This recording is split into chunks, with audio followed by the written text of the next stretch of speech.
Southeast Iowa Union Newsbreak. I'm your host, Nick Steffens. Today's top story, a drop in the precipitation brought drought conditions to several southeast Iowa counties.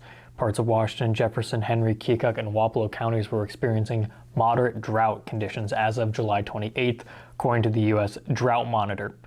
Increasingly dry conditions are a concern for many. Lack of rain stressed pastures and livestock last week, according to a report from the U.S. Drought Monitor. The trend is visible in the crop progress reports data, with 49% of the states reporting short or very short topsoil moisture conditions and 46 reporting short or very short subsoil moisture conditions. The numbers are up from 38 and 36% respectively from last week. For the moment, crop progress continues to move along more or less normally. Statewide, 76% of corn crops are in good to excellent condition, as were 73% of soybeans.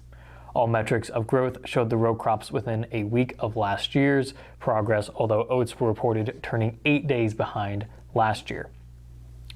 Moving along, Paws and More held a Black Ties and Tails event over the weekend, waiving adoption fees on all black and white cats. Shelter Director Amber Talbot said that the animals had lower adoption rates than those with other colors. In studies across the nation, black animals just sit in shelters longer and are overlooked. They're very in need and need more special featuring, so we wanted to make this event about those guys that need to be promoted the most, and we have a lot of them. Talbot said that the waiving of the adoption fees offered pets and people a win-win. When we can reduce barriers to adoption, it definitely is very successful. People are walking into our doorway wanting to help, and the more we can allow them to do that, the better off we all are. Talbot declared the event a success after it ended on Sunday with 22 adoptions tallied. The shelter's plan is to do it again every year moving forward. It's such a fun way to promote the overlooked population in shelters, she said. We had such success, a lot of people really enjoyed the idea, and we had a lot of positive feedback on social media.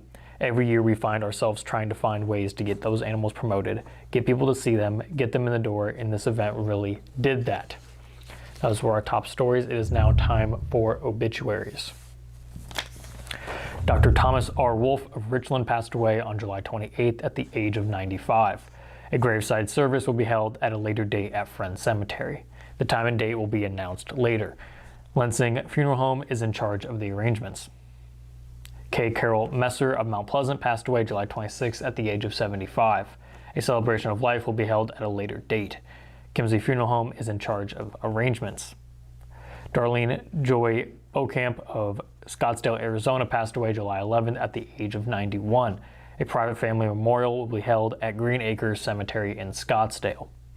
Sherry Marie Norman of Wellman passed away on July 29th at the age of 87. A celebration of life will be held at 10:30 on August 4th at Jones and Eden Funeral Home. We're going to take a brief break, and when we come back, we will have the weather and sports.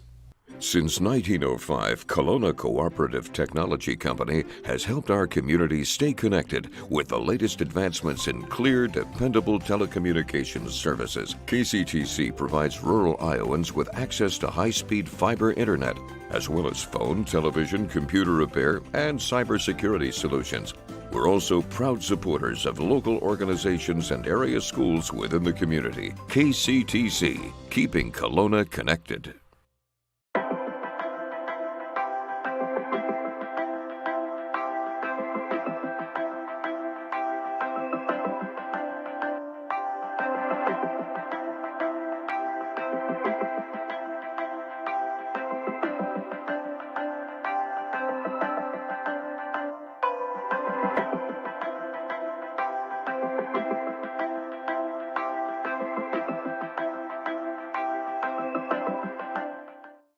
Hello and welcome back to the Southeast Iowa Union Newsbreak. I'm your host, Nick Steffens.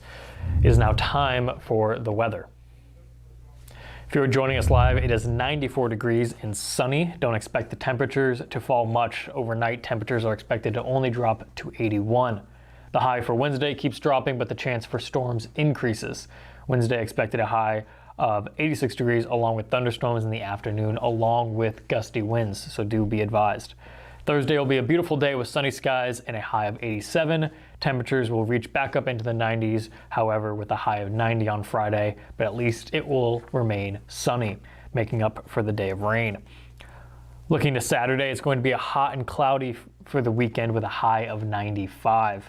There's also a chance of showers late Saturday night. That was the weather. It is now time for sports. Sports, brought to you by Fairway.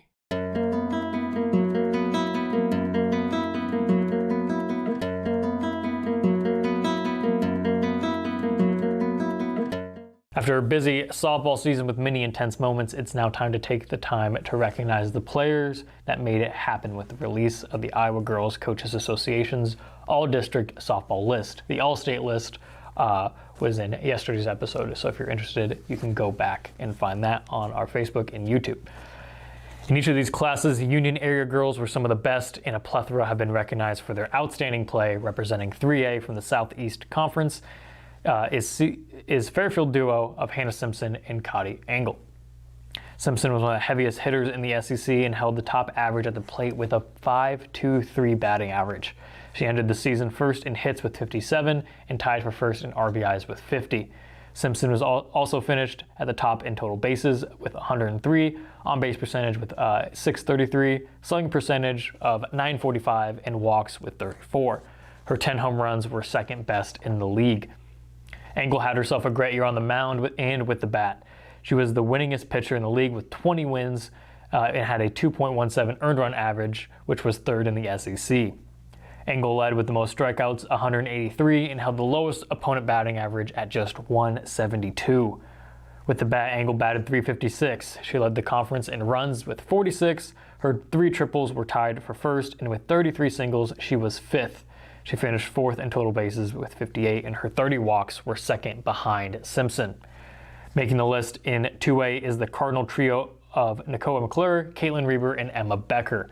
McClure was one of the best pitchers in the Southeast Iowa Super Conference this past season. She was fantastic for the Comets in the SEIC South. She finished with the second most wins with 17. Her ERA was just 2.21, which was fourth best in the South.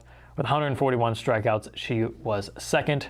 Opponents had a tough time hitting the ball off McClure as she held opponents to a batting average of just .232, good enough for second in the conference. Weber was one of the top hitters for the Commons. She led the conference in hits with 54 and also sits at the top in singles with 43. Her 67 total bases were fifth in the SEISC South on a team that excelled at stealing bases. Reber ended with 14 for fifth in the South.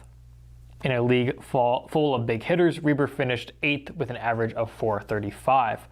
Becker ended her season with a batting average of .432. She's all over the stat sheet when it came to hitting. Becker finished 4th in hits with 51, 4th in runs with 35, 4th in RBIs with 33, 4th in singles with 37, and tied for first in triples with 3.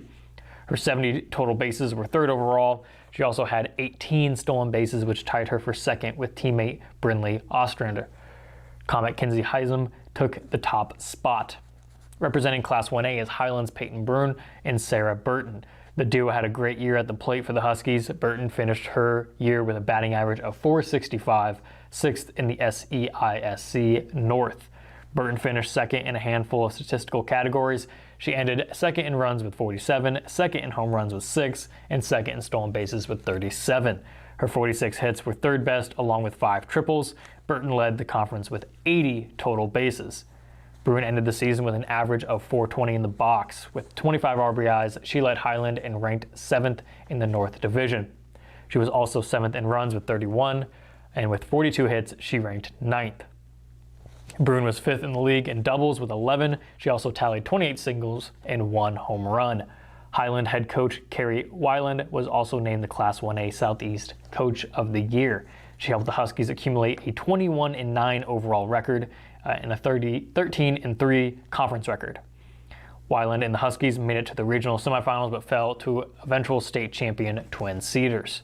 The full list and all the recipients can be found at the Southeast Iowa Union website or by picking up a copy of the Southeast Iowa Union. That is the news for Washington and the surrounding area for today. I've been your host, Nick Steffens. This is the Southeast Iowa Union Newsbreak, and I will see you next time.